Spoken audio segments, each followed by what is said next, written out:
अस्सलाम वालेकुम। कहते हैं एक दिन एक आलम वज़ू करने में मशगूल थे। एक शख्स जल्दी में आया, वज़ू किया और जाकर नमाज़ पढ़ना शुरू कर दी। आलम का मामूल था वो वज़ू के तमाम मसबात भी बजा लाते, दुआ भी पढ़ते। जब वज़ू से फ़ारिग होकर कमरे में दाखिल होने लगे तो देखा वो शख्स नमाज़ पढ़कर बाहर निकल रहा है। इन्होंने पूछा, क्या कर रहे थे? इसने कहा, कुछ नहीं। इन्होंने कहा, कुछ तो कर रहे थे।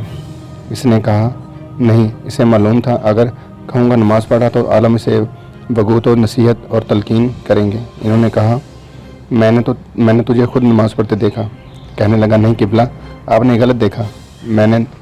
इन्होंने पूछा, तो फिर क्या कर रहे थे? बोला, बस खुदा को यह कहने आया था कि मैं नाफरमान और सरकश नहीं हूँ। इस जुमले ने आलम पर इतना असर डाला, इस वाक़े के काफ़ी मुद्दत बाद तक जब इनसे पूछा जाता कैसे हैं आप, जवाब देते, नाफरमान और सरकश नहीं हूँ। ऐ मेरे अर्ज़ो समावा, ऐ मेरे मालिक अर्ज़ो समावा, ऐ हमारे खालिक और राज़िक, हम जानते हैं हमारी नमाज़ें, हमारे रोज़े, हमारे इबादत और हमारे मामलात कुछ भी आपकी शान के लायक नहीं। ऐ वाहिद शरीक, ऐ रब्बुल आलमीन, हम तो बस ये कहने आते हैं, हम नाफरमान और सरकश नहीं। अल्लाह आप सब दोस्तों को खुश रखे, अल्लाह आप सबसे राज़ी हो। दुआ में याद रखिएगा। आपका दोस्त इमरान साकिर रंधावा। प्लीज़ चैनल को शेयर और सब्सक्राइब कर दीजिए। अल्लाह हाफ़िज़ और नासर।